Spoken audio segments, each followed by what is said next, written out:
customer experience is the product.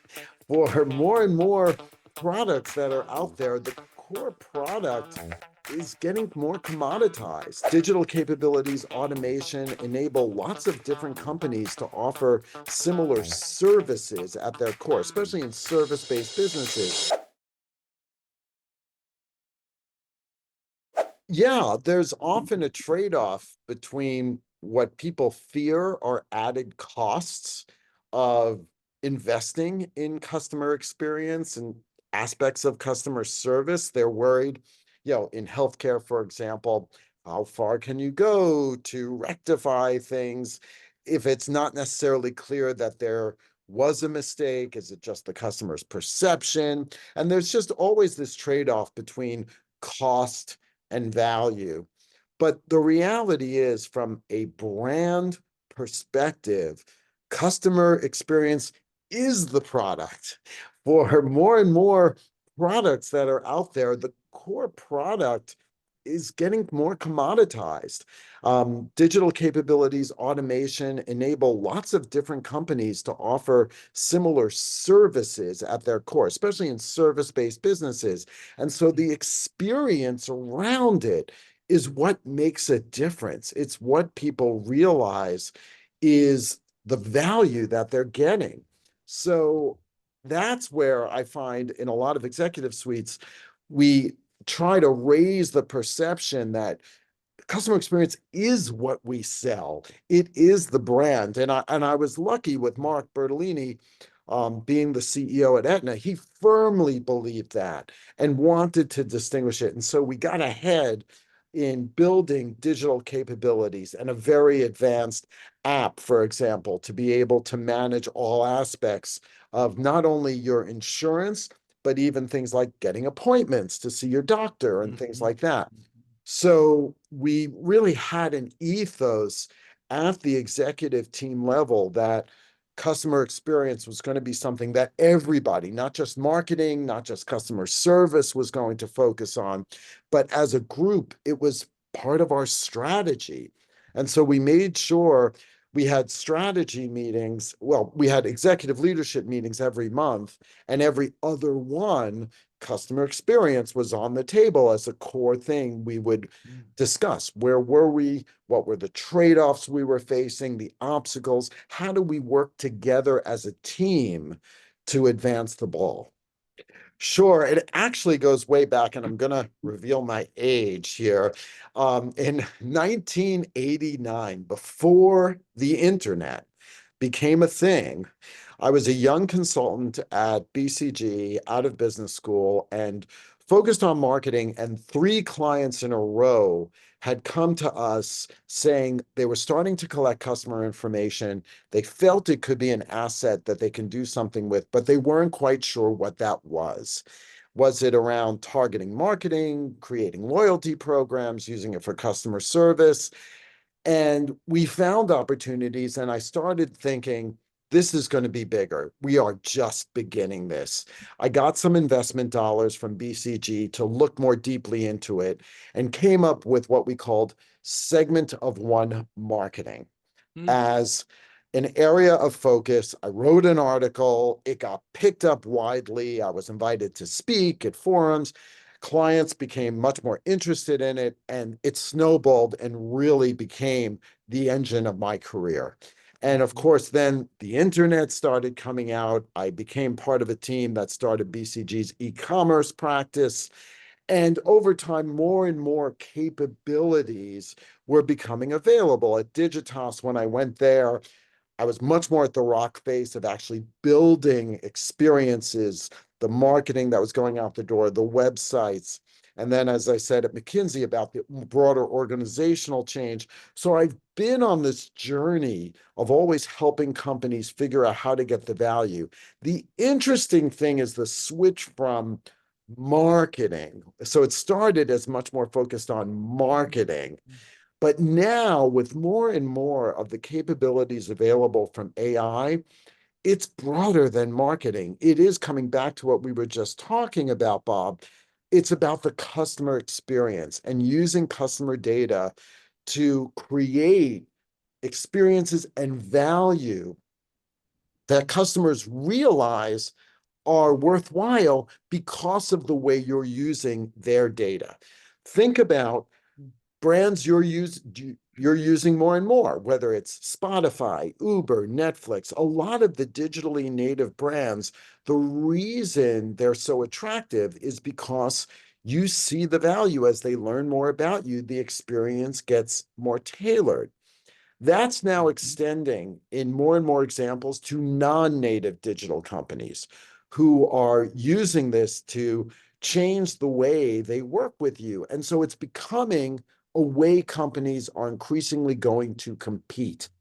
And so it seemed like the right time for a book for two reasons. One, because this was broader than marketing. It's about where competitive strategy is going, especially in services.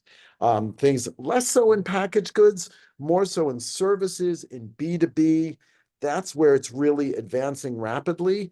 Also, because with AI capabilities, we felt we needed to demystify what's going on with AI. There's a lot of talk about generative AI, and there's a ton going on there.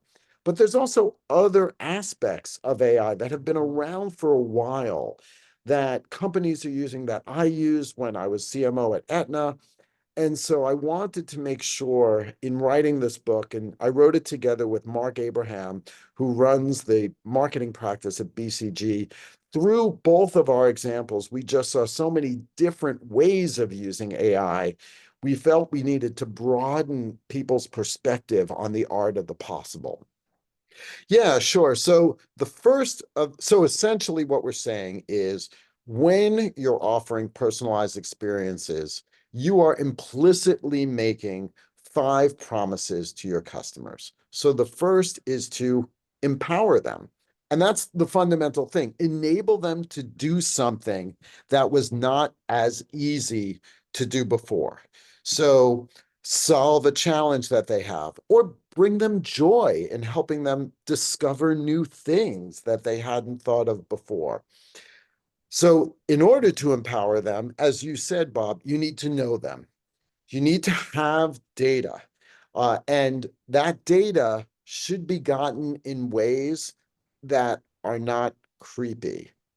And whenever I give speeches, people always follow up and ask, oh, but what about the trust factor and the creepy factor? Oh, But every yes. example I give is not creepy. It's where people understand that somebody should be collecting this kind of data on them and using it for their benefit. So, and sometimes it's an issue of just asking people. So let me just give a quick example here. I recently moved, and when I moved, Home Depot started bombarding the hell out of me. All kinds of messages. And I was ready to unsubscribe because it was too much. But then they asked me, what's my next project? So, bathroom renovation. Mm. Then things got way more tailored. And gradually they see which things I was looking at, and it got more and more tailored over time. And I understood that. And it started with them just asking me, getting zero party data. And this way they get to know me. And so we talk about examples of know me in the book and ways you can use AI to capture more information. For example, when you're calling into a call center, that can be digitized as information to learn about me. And there's also AI capabilities that allow you to integrate data because AI can write code, and there are tools now using AI to help you integrate data from around the company so that I can know how Bob uses my products. I know how Bob pays his bills, what Mm. marketing Bob looks at, whether Bob calls into customer service. You can bring that data together more readily. So empower me, know me. The third is show me, give me something visual like the Cisco app that helps me see for myself something tailored that I can understand. Reach me. So make sure that when you're reaching out to me, it's not bombarding me, but doing so in an orchestrated manner. And one of the fears with AI is that we're going to have all kinds of spam because you can create all this content and you're going to just hit people. And there are going to be companies that do that. And it's a tragedy of the commons because I definitely think, and I've seen data when I was chief marketing officer at Aetna, the more we sent messages to people, the more they tuned out. And so we had to be much more precise and use AI tools to really figure out what's the right thing to send, when's the right time to send it. So we have empower me, know me, reach me, show me, and then the last is delight me. As you test and learn, as you get more data from somebody, making the experience better, building that moat, the switching costs, as you were talking about, Bob, because the customer knows that they've given you this information, and that's creating a more and more tailored experience. Yeah, I think the key is thinking about the customer first.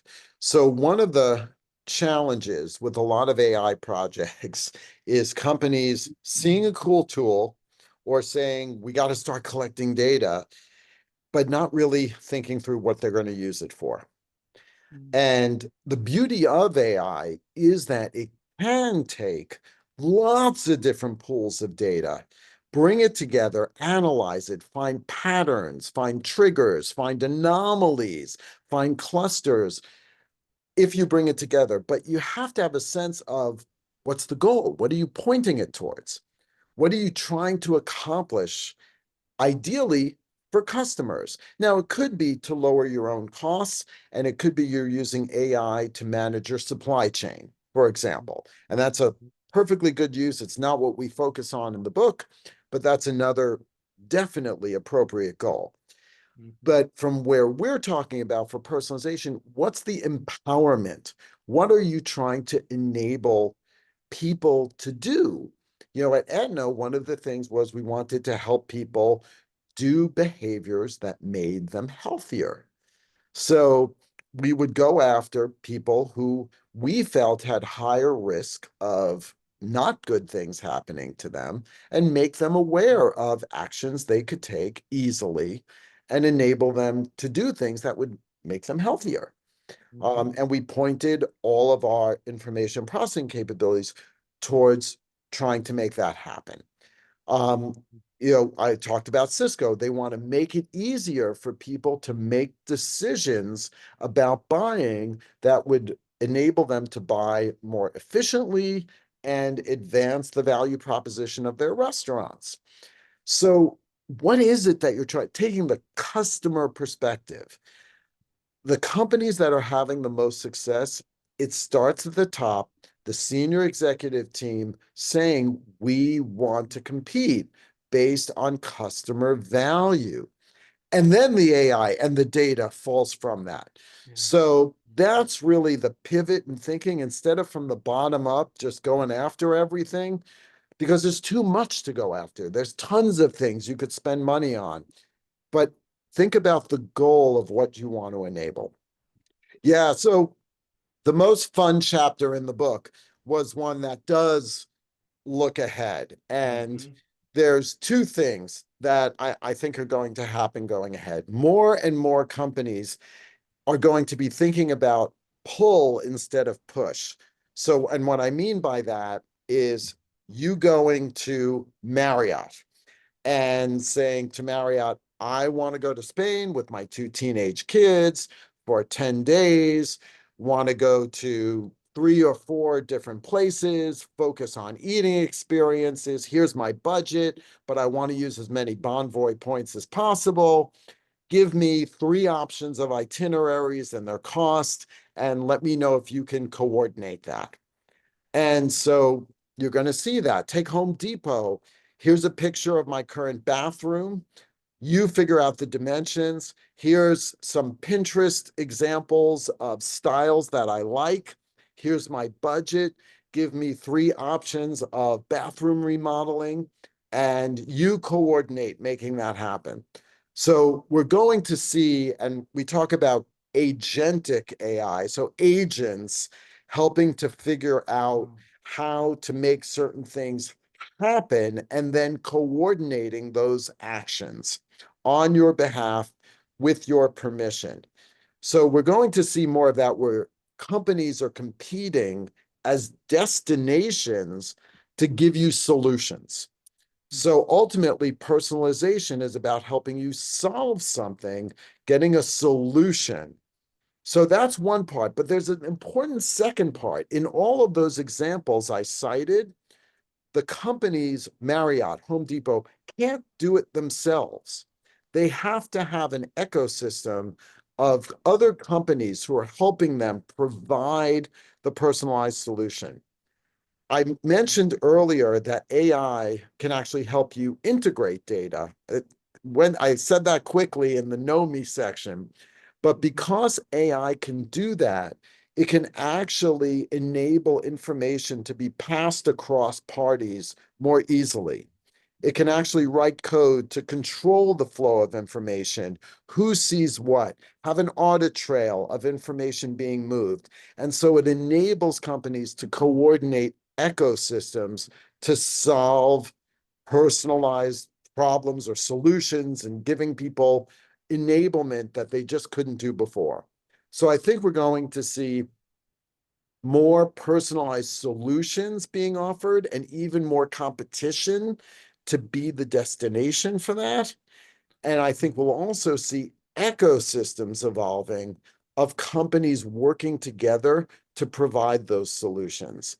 And the leading brands are working on this. We talk about this in the book, we cite examples, but this is second order implications of where we see this going. Well, that has completely ruined customer service. They put marketing people in these CCO roles, these CXO roles. It's like merging together IT and finance. We're going to have a director of IT and finance. What the hell? That would be everything, every touch point is going to be joined together into CX. Well, that has completely ruined customer service because what do? They put marketing people in these CCO roles, these CXO roles, and they put them in charge of the poor people that were running the contact centers, the chatbots, the email, the complaints teams, were pushed to one side because suddenly CX, MPS, VOC, journey mapping just came to the fore. It became like a craze. So CSX to me is that take another way. CX is a combination of two distinctly different things. They've been merged together. It's like merging together IT and finance. We're going to have a director of IT and finance. What the hell? That would be, it's the same thing. So there's brand and marketing experience, which is a hugely important part. It's the way the company is represented in advertising, in communications, and in every way. There's the interaction, the calls to action. So brand and marketing experience is a very specific skill set. And then there's customer service experience. So there's BMX and CSX. And customer service experience, quite simply, is when a customer has a question, issue, need, problem, whatever, at any life cycle stage, how easy is it for them to get an answer or get a fix? So CSX is enormous. It's pretty much every interaction a customer could possibly have with an organization when they have a question. And that's not brand and marketing experience, it's CSX. Epic, easy, personalized, intuitive, and contextual. And I would take that to my grave.